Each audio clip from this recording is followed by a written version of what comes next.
Hello everyone, GoldenNova here. Today, we're covering an archetype that's more a status symbol than a mark of unity. While they share many a common trait, these creatures have left an indelible mark on the game itself, with an influence that has ebbed and flowed over the course of the game's history. Having pinned themselves to one of the game's most limiting mechanics, it's had a hard time adapting to the rising power level of the meta, but such adversity has brought about some of these royal rabble-rousers' greatest moments. Premiering in the June 2004 core set Ancient Sanctuary, Zaborg the Thunder Monarch laid the groundwork for the 2400 attack, 1000 defense monsters that would appear in many sets to come, making the tribute mechanic more impactful than it had ever been, and would one day seize overwhelming power by abandoning the extra deck altogether, probably Yu-Gi-Oh's most popular feature. So prepare to wield the raw power of the elements themselves to remake the world in your divine image without the divine attribute. It's time for Monarchs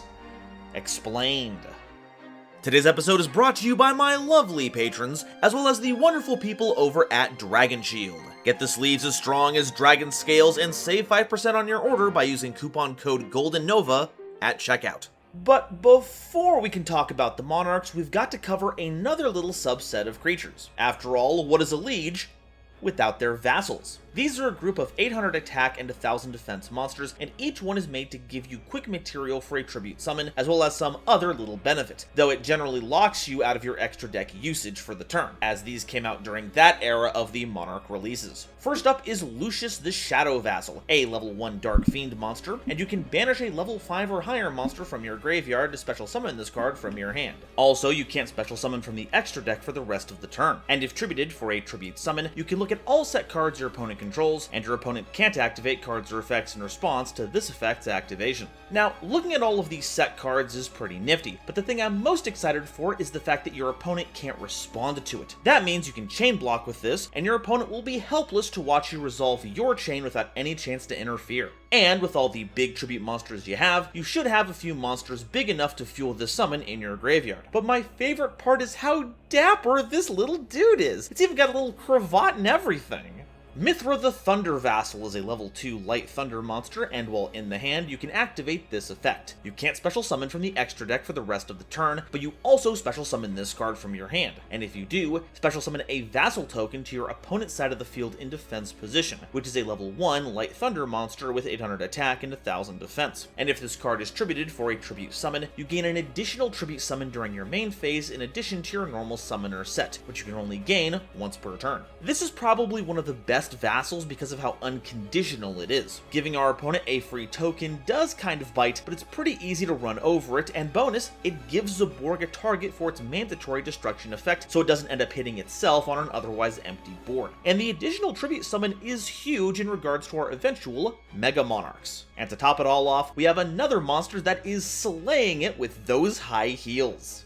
Berlineth the Firestorm Vassal is a level 3 Fire Pyro monster, and you can discard a card to special summon this card from your hand, locking you out of special summoning monsters from the extra deck for the rest of the turn. If this card is tributed for a tribute summon, you can look at your opponent's hand and banish a card from their hand until the end phase. This complements the Fire Monarch quite well, adding to your hand-ripping power, even if it is only temporary. It's also pretty easy to use, and while a discard is a bit more tangible than Mithra's gifting a token, sometimes a good discard outlet can enable some pretty hardy plays. And let's be honest, it was born to do this job. I mean, look at its hands, it's already got a flame coming out of them. It was meant to destroy in-hand cards. That's the kind of storytelling artwork that gets you a gold star here on the GoldenNovaYugioh YouTube channel. Garum the Storm Vassal is a level 3 Wind-Winged Beast monster that lets you return a tribute summoned monster you control to the hand to special summon this card from your hand, but you can't special summon from the extra deck for the rest of the turn. And if tributed for a tribute summon, you can add a monster with 800 attack and 1000 defense from your deck to your hand. This is probably the least accessible of all the vassals, basically asking you to already have set up a tribute summoned monster, which is like putting the sand before the barfing horse, to butcher a phrase. But that does mean you get to reset those tribute summoned monsters to use their effect again, and being able to search out other vassals gives you a wider range of actions that you can use. But because it searches monsters based on stats, there's all kinds of options that you can go into. We have not one, but two Mementotlin monsters, Angwitch and Sleepy, though the whole liking to fusion summon doesn't mesh very well with the vassals keep you out of the extra deck vibes. Fluanderee's Eaglin is available, though it's strangely locked from the Fluanderee's side because that one doesn't want you to special summon at all. And probably the funniest target of all of them, Snake Eye Ash. I'm telling you, the eventual crossover is gonna go crazy. Escher the Frost Vassal is a level 4 water aqua monster, and if your opponent controls 2 or more cards in their spell and trap zones, you can special summon this card from your hand. But this does not extra deck lock you. This may be because it was released earlier than the rest of the Vassals, so the overarching theme might not have been nailed down yet by R&D. Or it could be because its summon condition is entirely dependent on the opponent, unless you're ready with effects that force monsters into your opponent's back row, and hey, you know what? That Snake Eye Monarch idea is sounding better and better as this video goes on. Landrobe the Rock Vassal is a level 4 Earth Rock monster, and if this card is in your hand, you can target a face-up monster your opponent controls. You can't special summon from the extra deck for the rest of the turn after you use this effect. Also special summon this card from your hand, and if you do, change that monster to face-down defense position. And if this card is tributed for a tribute summon, you can target a monster with 800 attack and 1000 defense in your graveyard and add it to your hand. This is probably one of the coolest Vassals because it comes with a Book of Moon. It's perfect for comboing with Grand Marg, as it destroys a set card on the field, but even without that combo, just turning a monster face down can be a pretty solid way to shut down a monster effect. And I also like that it looks like a big battle Jawa. I wonder how long it's going to take Disney Plus to make a show out of that.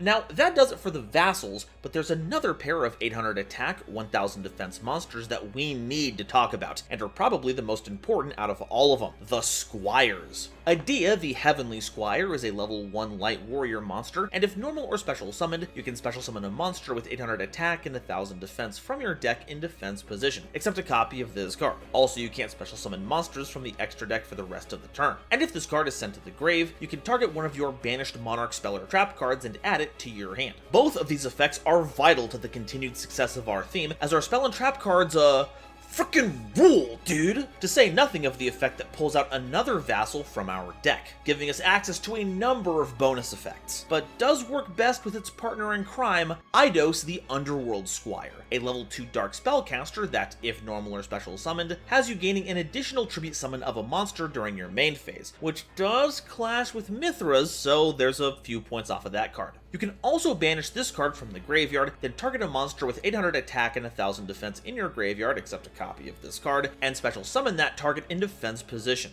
And this is the effect that locks you out of the extra deck for the rest of the turn, as opposed to the rest that set that lockup on the first effect. So, when summoned by Idea, you get an extra tribute summon with 2 materials on board, with the ability to revive Idea on a later turn to do the same thing again. A cycle that is also integral to maintaining your momentum. And hey, if we're gonna be carried by something, it being Eidos Interactive is pretty great. Deus Ex kinda rocks. Glad that studio never tanked at all. Alright, that does it for the support squad. Now it's time for the Monarchs proper.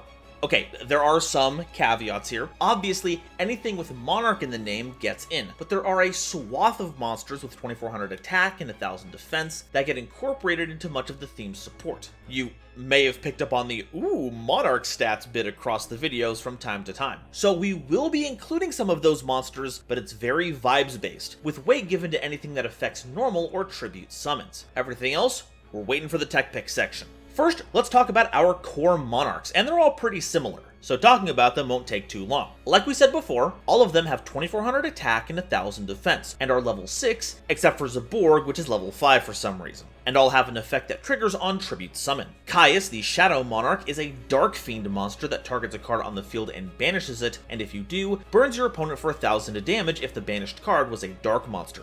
Grand Marg is an Earth Rock monster that targets a set card on the field and destroys it. Mobius the Frost Monarch is a Water Aqua monster that targets 2 spell and trap cards on the field and destroys those targets. Ryza is a Wind-Winged Beast monster that targets a card on the field and places it on top of the deck. Thestalos, the Firestorm Monarch, is a Fire Pyro monster that discards a random card from the opponent's hand, then, if it was a monster card, burns your opponent for 100 damage times the level of that monster. And Zaborg the Thunder Monarch is a Light Thunder monster that targets a monster on the field and destroys it. These have all been varying levels of playable during their initial run, with Grand Marg being probably the least impactful. But Ryza is removal that seals the top card of the opponent's deck, Mobius helps to clear out a ton of dangerous back row, and Zaborg is just out and out monster removal. though Caius is probably the most impactful, throwing any card on the field into the banish zone while providing some incidental burn damage from time to time to steal games. Trust me, you have not played Yu-Gi-Oh! Until your opponent has been at or below 1,000 life points just for you to tribute summon Caius to banish itself to deal 1,000 burn damage. It's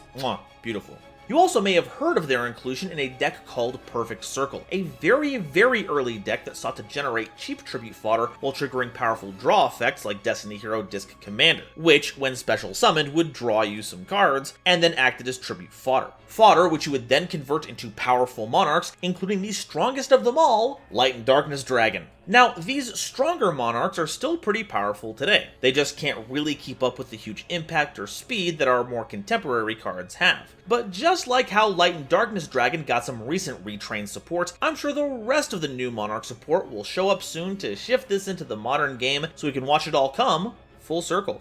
There are also some peculiar monarchs. These are a couple that trigger their effects on any kind of normal or special summon, not just tribute summons, but they can't attack the turn they're normal summoned or set. Delg, the Dark Monarch, is a level 6 Dark spellcaster, and when normal or special summoned, you can target up to 2 cards in your opponent's graveyard and banish those targets, then send the same number of cards from the top of their deck to the grave. Meanwhile, Kuraz, the Light Monarch, is a level 6 Light Warrior monster that, when normal or special summoned, has you targeting up to 2 cards on the field, destroying those targets, and if you do, each player draws a card for each card destroyed by this effect that they controlled. Delg is used exclusively as Graveyard Hate, picking apart specific cards and replacing them with more cards from your opponent's deck, with the mill perhaps giving them more cards to use, but that's the gamble. Kuraz is a bit more nuanced. While popping your opponent's cards just replaces them with draws on their end, you also have the chance to destroy some of your own cards so that you get those draws. These cards have a lot more utility in combination with a big monarch we'll be covering later on, despite these two being a bit off the rails in terms of the overall theme. The real mystery though is why Kuraz is in that pose. It's like it's overreacting to getting a really underwhelming present like, oh wow, you got me a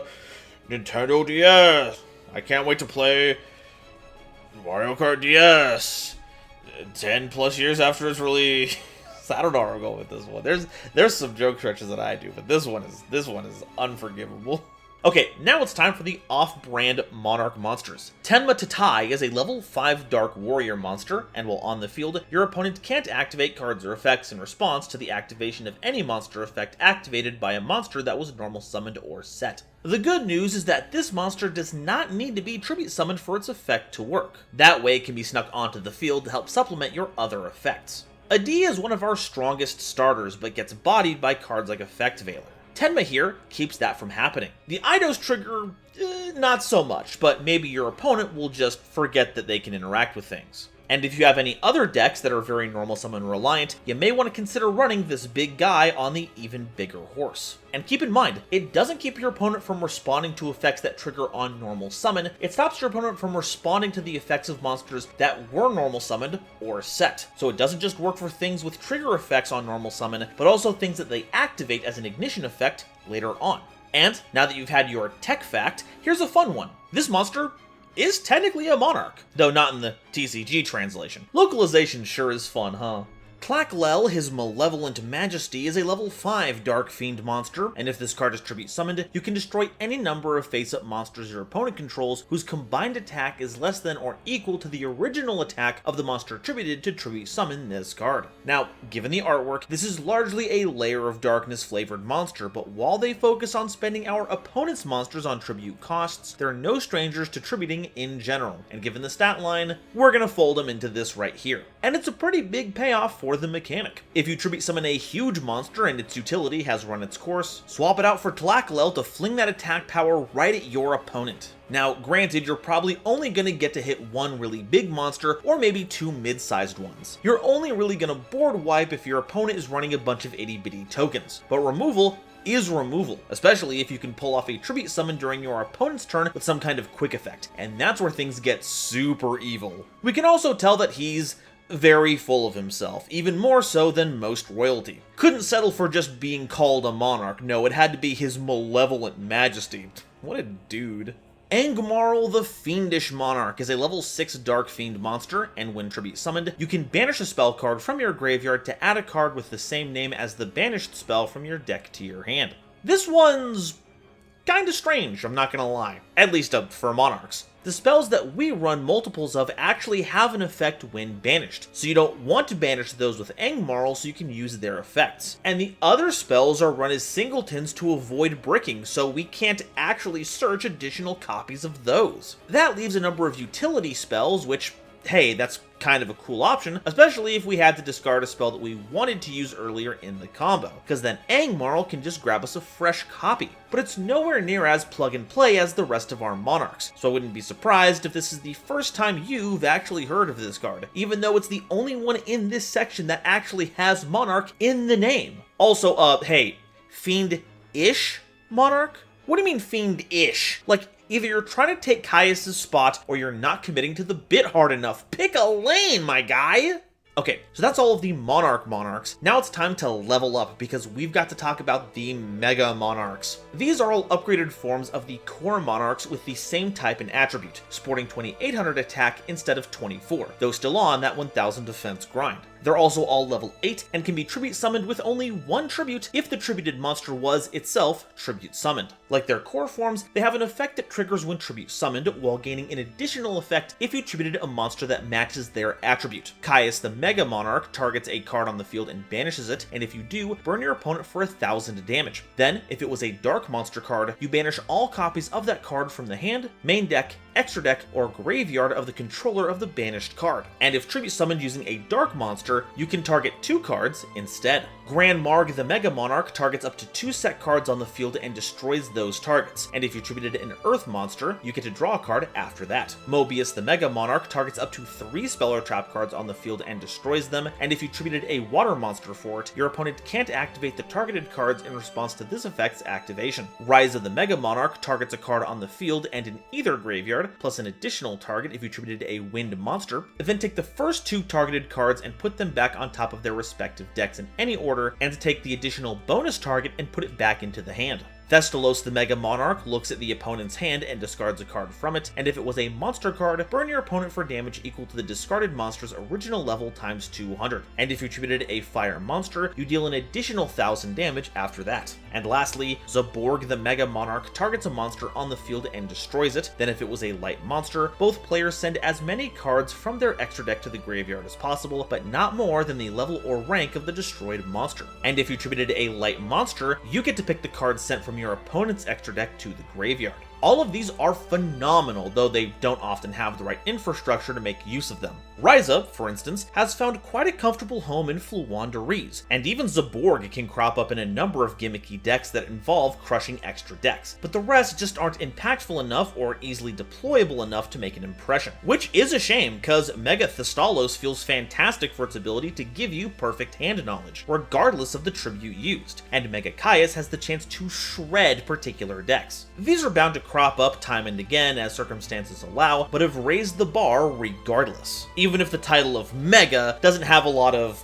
courtly pomp and circumstance to it. It sounds less like the lordly evolution of elemental might and more like a children's Saturday morning cartoon show got a second season. Now, if you're looking for something a bit more stately, we have a couple of Monarchs who are up to the task. While these two can also be tribute summoned using a single tribute summoned monster, they don't get a bonus effect for using a matching attribute. But I think you'll find that these stock effects are already well worth it. First up is Aether the Heavenly Monarch, a light fairy monster that, when tribute summoned, lets you send 2 Monarch spell and trap cards with different names from your hand or deck to the graveyard, and if you do, special summon a monster with 2400 or more attack and 1000 defense from your deck, but return it to the hand during the end phase. And during your opponent's main phase, if this card is in your hand, as a quick effect, you can banish a Monarch spell or trap card from your grave to, immediately after this effect resolves, tribute summon this card. So this is great on basically every level. Special summoning most of our Monarchs doesn't really mean anything because they trigger on tribute summon, except for Kuraz, which doesn't care.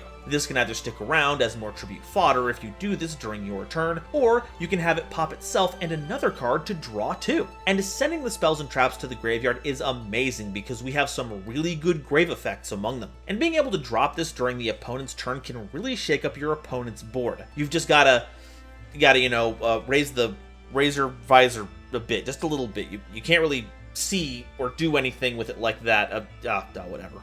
Erebus, the Underworld Monarch, is a dark zombie monster that, if tribute summoned, you can send 2 Monarch spell and trap cards with different names from your hand and or deck to the grave, and if you do, shuffle a card from your opponent's hand, at random, grave, or their side of the field into the deck. And once per turn, during either player's main phase, if this card is in your grave, you can discard a Monarch spell or trap card, then target a monster in your graveyard with 2400 or more attack and 1000 defense, and add it to your hand. Where Ether helps you to establish your board, Erebus is here to slap around your opponent. A non-targeting removal effect that can, if you don't need to get rid of a card on the field, lets you punish the grave or hand, is backbreaking.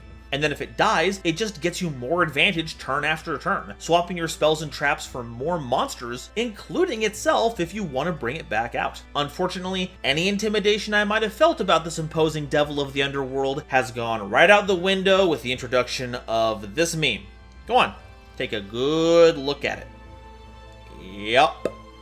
Now, that's all of the mega grade monarchs, but there is yet another. One that made me put this video off for so long. When I first saw this card, I thought I was on the cusp of making this video just because of releases. But set after set has gone by, and sadly, there has been no update, so sadly, we're gonna have to call it here. But thankfully, the card we're gonna talk about was worth the wait. Thestalos, the Shadowfire Monarch, is a level 10 Fire Pyro monster with 3000 attack and 1000 defense, and you can tribute summon this monster by attributing a tribute summoned monster you control and a monster your opponent controls. If tribute summoned, you can banish a random card from your opponent's hand, and if you do, burn your opponent for 1000 damage. Then, if it was tribute summoned by attributing a level 8 or higher tribute summoned monster, you can apply an additional effect where you banish a card on the field, and if that card was either a fire or dark monster card, inflict damage to your opponent equal to its level times 200. This peek into the combined Monarch phase is a cool extension of the board we want to build anyway. Now we get to inherently tribute over an opponent's monster without any other outside effect, and that kind of removal is hard to protect against. Not a lot of monsters have "this card can't be tributed" on it, and if summoned properly, it hand rips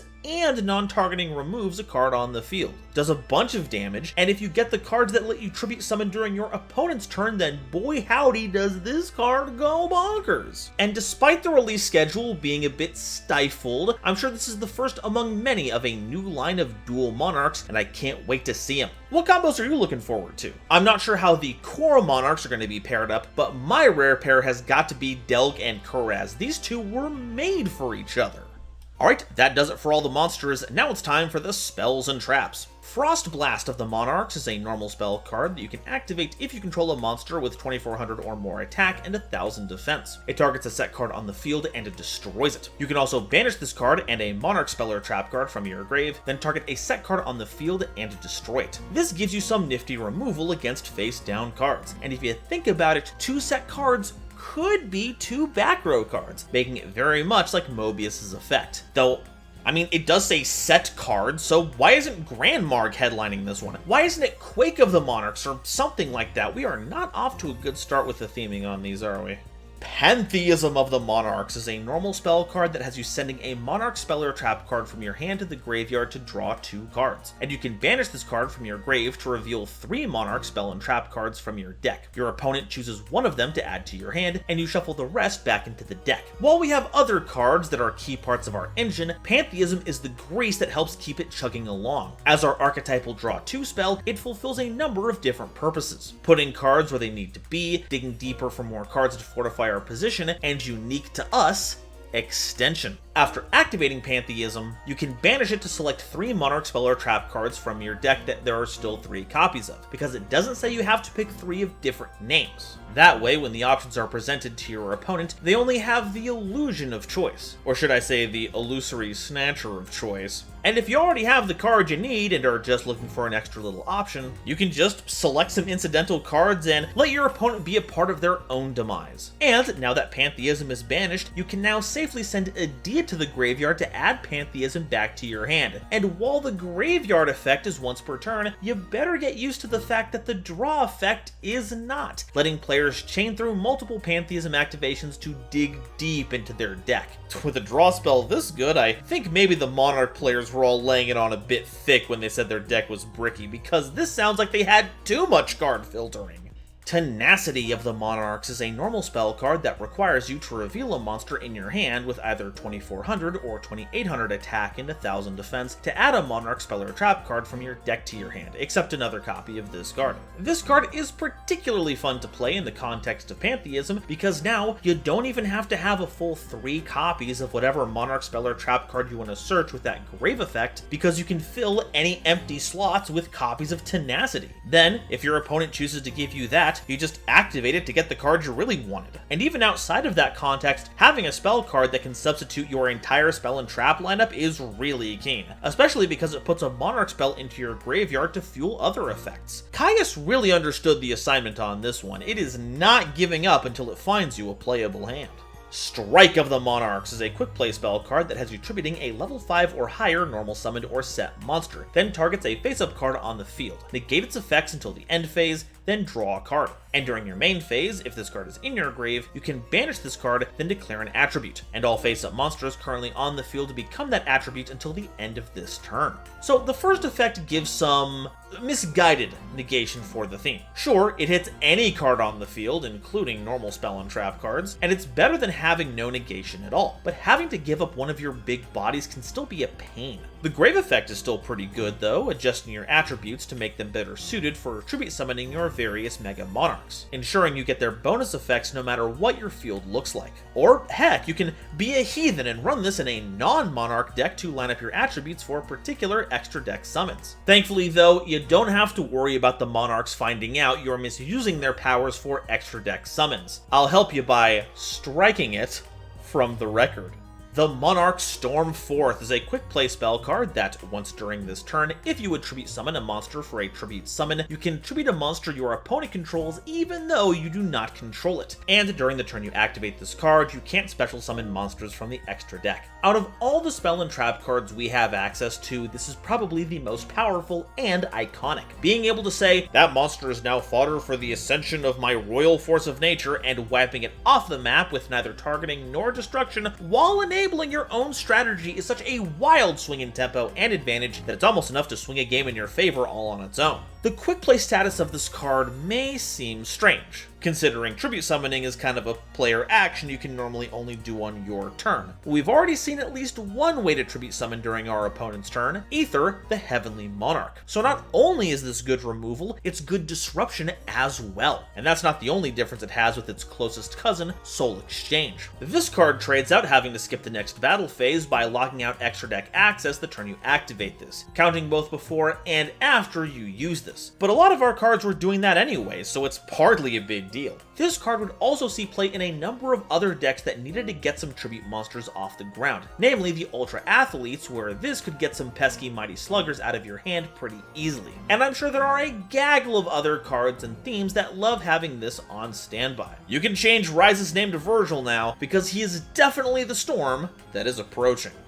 March of the Monarchs is a continuous spell card that prevents tribute summoned monsters you control from being destroyed by card effects, and neither player can target them with card effects. However, you can't special summon from the extra deck while it's on the field. It's a pretty snazzy way to prevent your opponent from interacting with your Monarchs. I'd almost go so far as to say it's absolutely necessary to play. It's already bad enough that Adia and Eidos are so vulnerable to effect negation, you'd hate to invest so much into your tribute summoned monster only to have them blank before you get any value out of them. It's also another layer of the no extra deck playstyle that the Monarchs encourage, but this is one of the most lenient, if you can believe it. That's because the lock only persists as long as March does. That means you can snipe it with something like Kuraz once it's past its usefulness to draw you some cards, and now the extra deck is unlocked, which was relevant for a very funny variant of the deck, Extra Deck Monarchs. That's right, people for real looked at the deck trying to keep your grubby hands off the non-orange monsters and spat in its face, with little rules interactions like this being key to its success. Though, to be fair, I'm not sure if optimal lists even ran this in the first place because of that. Though, I'm sure there were some that didn't want to leave any support behind and just forced March. Return of the Monarchs is a continuous spell card that prevents you from special summoning from the extra deck while this card is on the field. In exchange, whenever you tribute summon a monster, you can activate an effect that adds either a monster with 2400 or 2800 attack and 1000 defense from your deck to your hand with a different name than the monster you tribute summoned, but the tribute summoned monster must be face up on the field to activate and resolve this effect. So yeah, all that stuff I said about how extra deck Monarchs need to clear out cards with that last one, well, apply all of that here because this was definitely played in basically every version of the deck. While it generally allowed you to stock up on more Monarchs to keep your plays going, the specific application was that you could nab Ether with this, and because you already had a tribute summoned monster on board because of this, it was basically live. Then, when you tribute summoned it on your opponent's turn, you got to trigger the search again to help set up your future Monarch deployments. It also had the benefit of chain blocking your Monarchs on summon effects. So Return is, in a fashion, a kind of branded Lost, which I'm always a fan of. Though it wasn't exactly future-proofed. Sure, it allows you to search out the Mega Monarchs plus the Divinity duo on top of the original core stat line, but you better not be thinking you can go out and get the new Shadowfire Monarch with this. You can tell they weren't exactly thinking that far in the future when they made this.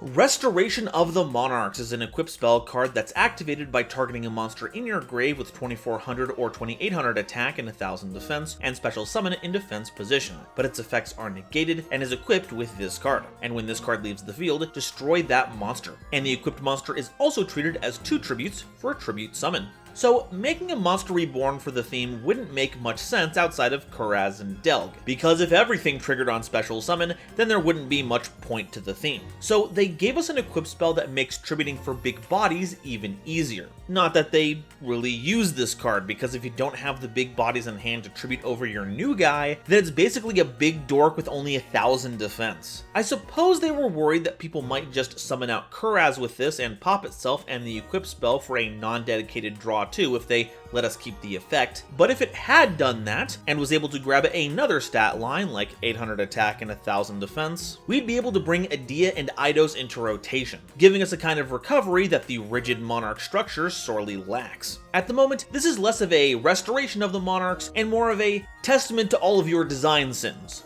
of the Monarchs.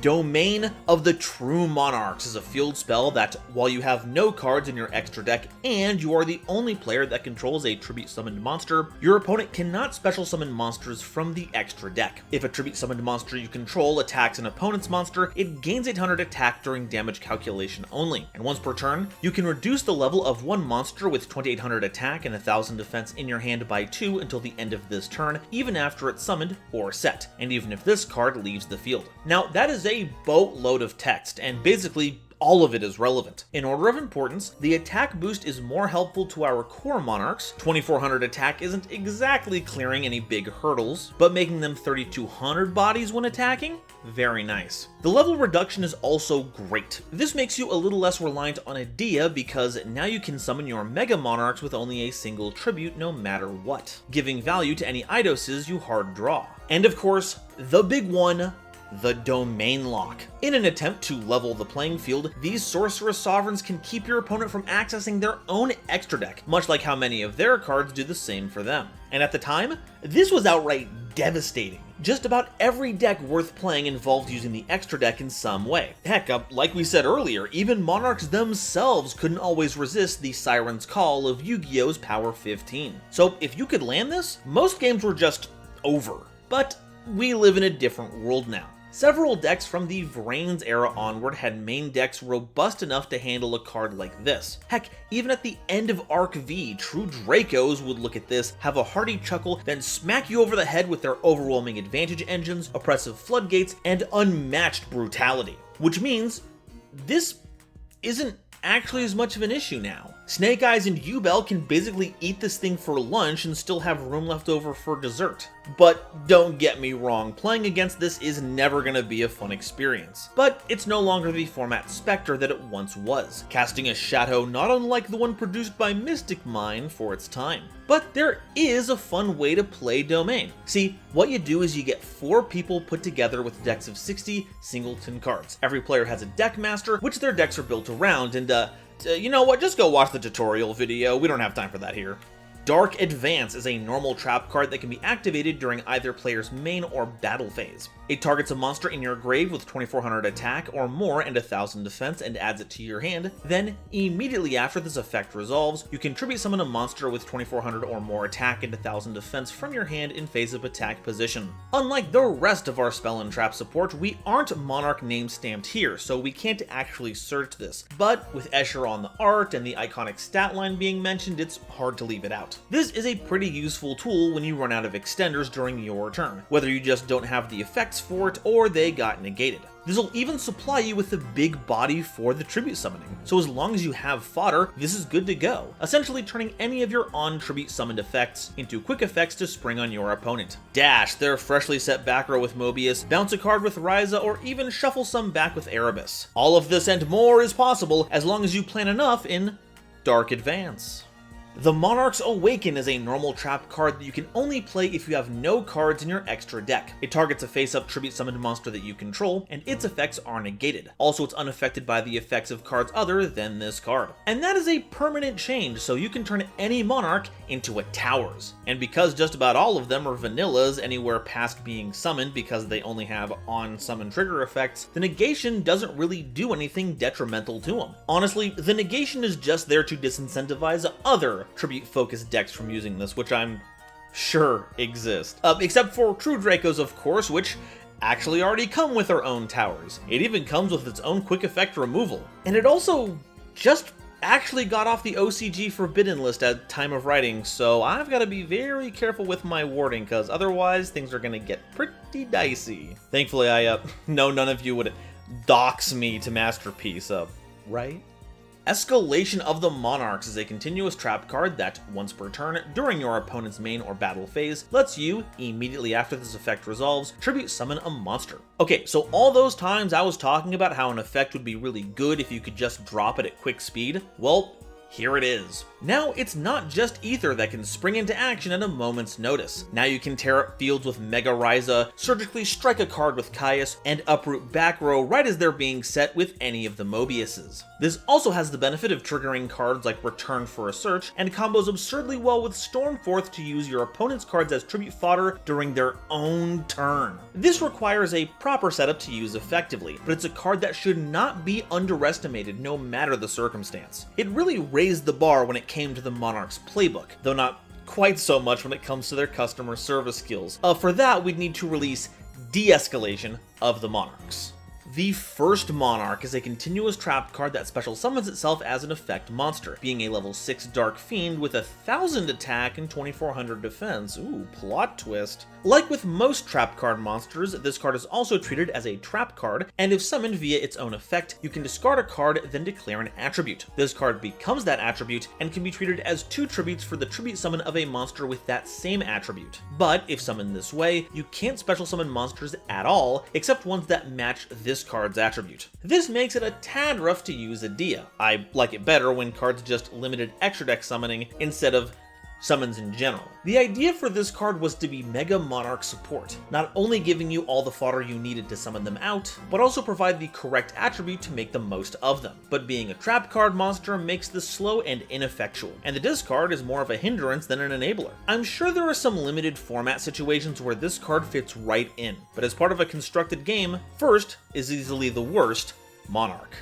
The Monarchs Erupt is a continuous trap card that you can only activate if you have no cards in your extra deck and control the tribute summoned monster. Negate the effects of all face-up monsters on the field while those monsters are face-up on the field except tribute summoned monsters. During your end phase, if you control no tribute summoned monsters, send this card to the grave. Domain may be the poster child for annoying Monarch antics, but make no mistake, this is responsible for a fair share of salt in its day. You've got yourself a searchable skill drain that's not particularly difficult to deploy on theme, and shuts off basically every monster-based theme in the game. Heck, at least Domain cleared the lock if you controlled a tribute summoned monster. Erupt only spares that one tribute summoned monster's effects. Oh, right, yeah, calling it a skill drain would actually be disingenuous because it's technically a one-sided skill drain, because if you're playing this, your monsters are pretty much being tribute summoned. Now, it does have a self-destruct button, which is kind of nice, until you realize that it's almost impossible to trigger. See, it only checks during the controller's end phase, not both. So you could fight tooth and nail to get rid of your opponent's tribute summoned monsters, but that negation is still going to be live until Erupt leaves the field. And if during their turn they're able to re-establish a tribute summoned monster, then it'll remain alive and well. So you can see how frustrating it might be to go up against this if you don't have non-monster spell and trap removal. So unless you have some tricks up your sleeve that get the monster off the field after their effect is activated to dodge the negation, you better be okay with running a vanilla deck. And before anyone says anything, yes, this is a perfectly reasonable take for me to have. I'm not blowing things out of proportion.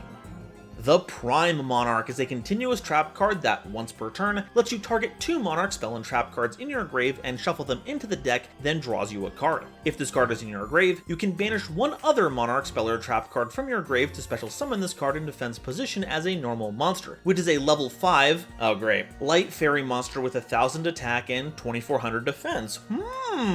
But this time, it's not treated as a trap card. Now, the first Monarch was a big bust, but the same could not be said for Prime. As a trap card, its ability to recycle your Monarch spells and traps is vital for your ability to play only the singular utility cards. This allows you to play as few of them as possible so we can just search them instead of drawing, which helps us to avoid bricking while ensuring they'll always be in rotation. You even get that draw for your troubles, can't say that about many shufflers these days. But the big reason to play this card was the secondary effect, providing you with free tribute fodder that you could use every turn to summon out your Monarchs, and provided you with a spiffy blocker during your opponent's turn because A, as a trap card in the graveyard, this could be activated at any time instead of having to activate while on the field, and B, it doesn't banish itself after being summoned, unlike many cards that would do the same under these conditions. This card was a staple of the Monarch deck, being one of the first cards you'd aim to send to the grave so you could leverage it as soon as possible, letting you turn your spent tenacities into a body that could be used for almost anything, and even had a fun side effect of setting up just about any card to recycle off of Adia's graveyard effect. Truly, whenever this card's in rotation, well, that's just Prime. Alright, that's all the Monarch cards, but what do we do with them?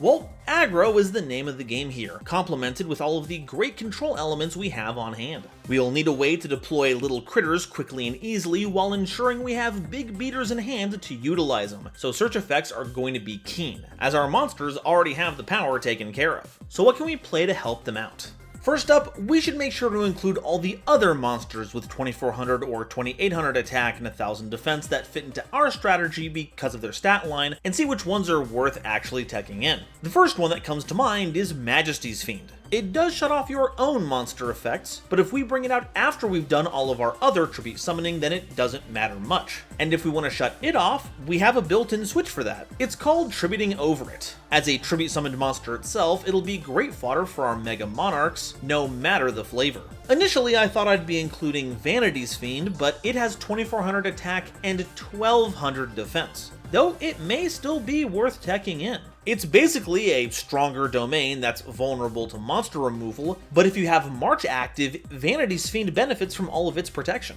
Cybernetic Magician always has a soft spot in my heart, but it's not really useful in modern Yu-Gi-Oh, so we can just skip that. Infernal Queen Salmon is the true way to go on the beat down in this deck. You get a free Terror King Salmon when you summon it, giving you access to some rank 5 nonsense if you're on that version of the deck, and Queen Dying gives you all the tribute fodder you could ever ask for. Speaking of branching out into the extra deck, Illusory Snatcher effectively turns any of your Monarchs into an Xyz monster. Heck, you can even see the creature morphing into Caius in the card art. Very spooky. And if the extra deck isn't your thing, that's fine, it's still a 2400 beater. Celaglair the Luminous Lunar Dragon is also a fun pick if you want to add in some more disruption to your lineup. If you tribute summon for it, you get a quick steal of any monster with 2400 or less attack, and if you don't tribute for it, you're still grabbing a monster with 1500 or less attack. It's pretty cool. Dual Worm is pretty similar, trading out a discard to banish any monster on the field with attack equal to or lower than its attack, and if properly tributed tribute summoned, it's got 2800, which not a lot dodges, though it doesn't hit the highest echelon of boss monsters, and notably is not a quick effect.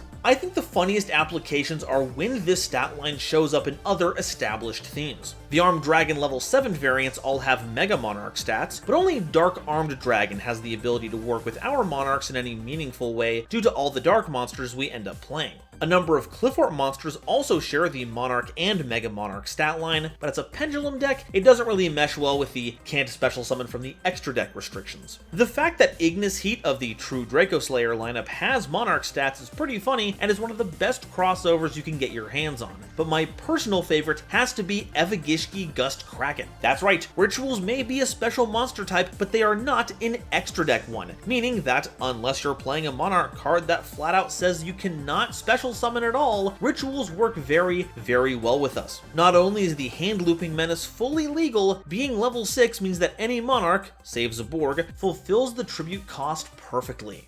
That's a lot of big dudes, but what about the little guy half of the equation? Well, basically, any monster that's easy to summon onto the field fits the bill. Bonus points if it's repeatable. Treeborn Frog used to be the go-to candidate for such things before the Monarchs started adding a bunch of continuous spell and trap cards to their lineup, which keeps you from triggering its revival, so no more free tribute fodder that way. A similar and more explosive option used to be Ronin Totem, resulting in a list known as Frognarchs. But with the advent of sprites, Ronin was just too strong an engine to keep around, so now that card is banned. Currently, the premier option seems to be Anshumafreet, even if it does work in a strange way. It's a pendulum monster that can only be summoned from the extra deck, and does so by itself, provided your extra deck is either empty or only has other copies of Anshumafreet. It even banishes itself after leaving the field, so it keeps your extra deck empty, which means it replaces itself with a draw, gives you a free body, and lets all of your anti-extra deck cards continue to function as normal. But beware, it's not a perfect fit. Remember that a lot of our cards restrict you from summoning from the extra deck for the rest of the turn, so you'll want to make sure you use this as soon as possible to avoid conflicting with those. And heck, in the case of Stormforth, which checks before and after, you'll need to make sure that your playlines don't involve using both during the same turn. If you want a way to access a Dia beyond the limited reinforcement of the army, Reinforced Truth is pretty nifty. You'll want to try using it during your opponent's turn, or at the very least post-battle phase on your turn, but that's another Dia into Eidos into Tribute Summon cycle right in the palm of your hands with little other restriction or setup. It's hard to pass up.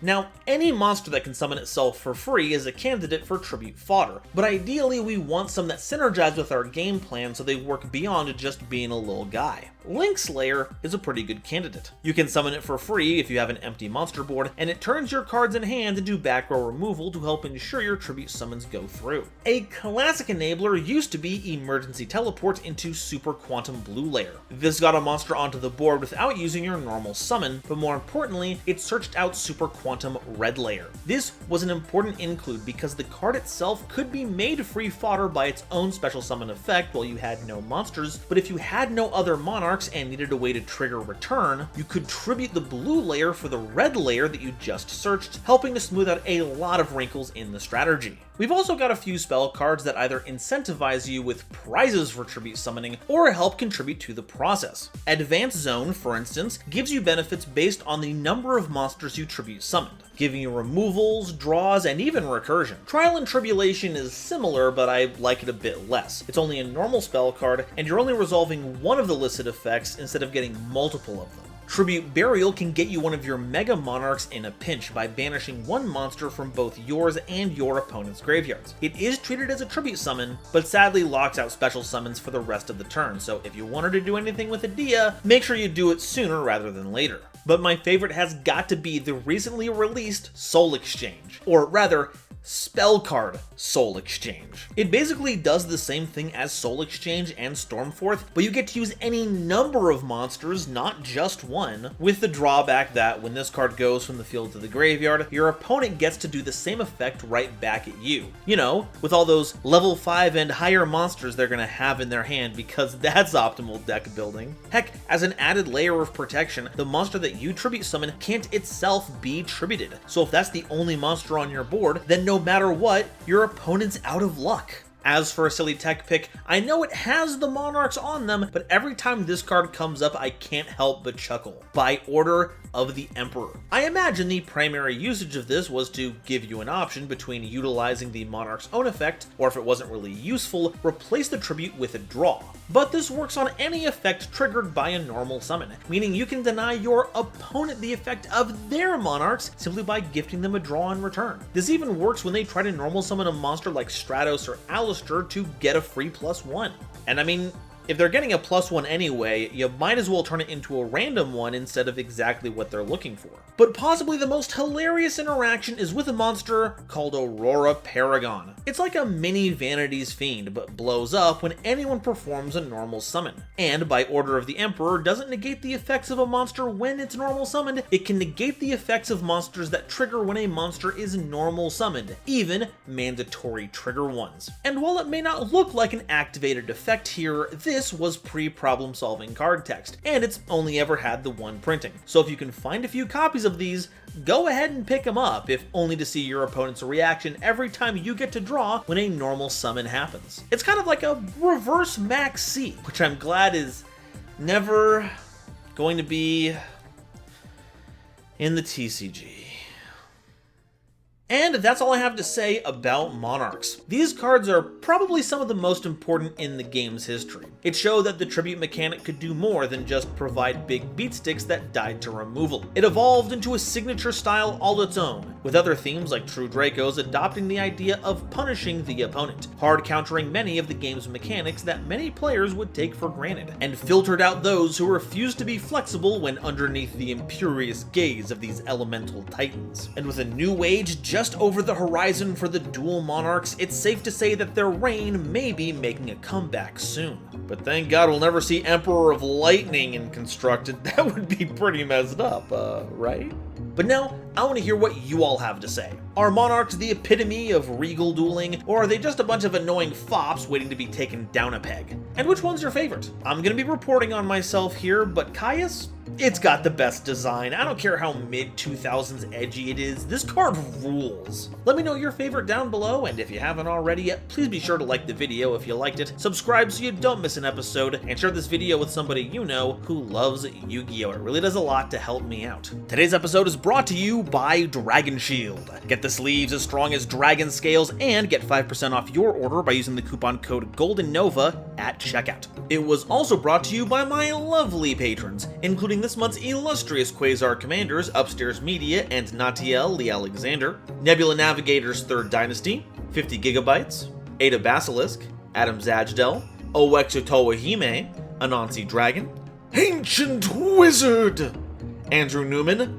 Battle Axe, Kane Senpai, Chibi Gohan, Christopher Fuss, Clockswork, Comrade Copperbottom, Eric, Frankie, Garland Chaos, Great Big Pillock, Hair Bear, Happy Majin, Harry the Ominous Benefactor, Iron Zero, Iskander 711, Carp, Mana Charge, Miriam James E. Picata, Mega Combi is entering the Chrysalis, Millennia Asta, Muse Clark, Orozco 09096, Panther J, Pat Poos, Rank 10 Trains, Rebel King Lucifer, Red Eyes Jackalow, RJ the Jank Monarch, The Critic of Innocence, Thievery Coast and the Wizard Moose, Cosmic Crusaders Animasta, Baron Von Titty Sprinkles, Buelcifer, Fish, Beluga Masta, Blitzwolf, Caesar M, Chaz Ghost, Dr. Reaper RIP, Eva Padilla, Hike Boyagian, Herbal D, Ignis Heat the True Draco Slayer, Kale the Dragon, Kevon Public, Lobomaru 02, Manga Pages, Matt Simmons, Mick Spoofy, Mike, Nitromo, Not Al Gore, Nyx, Obsidian, Pokemon, Rainer Leong, Rhyme Kairos, Shizuka Nijimura, Sophie, apparently, Stephen Williamson, The Legendary Raven, The Phantom Knights of Shitted Pants, The Gene, Tiger X2476, Weasel King of Weaseltown, and Zaldreka, as well as the wonderful Starlight Explorers you see on screen now. If you'd like to help me in my journey to cover all of Yu-Gi-Oh's archetypes, get my videos early, be a part of these credits and other awesome perks, it would mean the world to me if you would check out the link to my Patreon in the description or consider joining as a YouTube member. And if you'd like to catch up on the lore of the Monarchs, because that's right, there's lore, check out my episode covering that in solo mode stories. Thank you all so much for watching, and I'll see you next time. Bye-bye.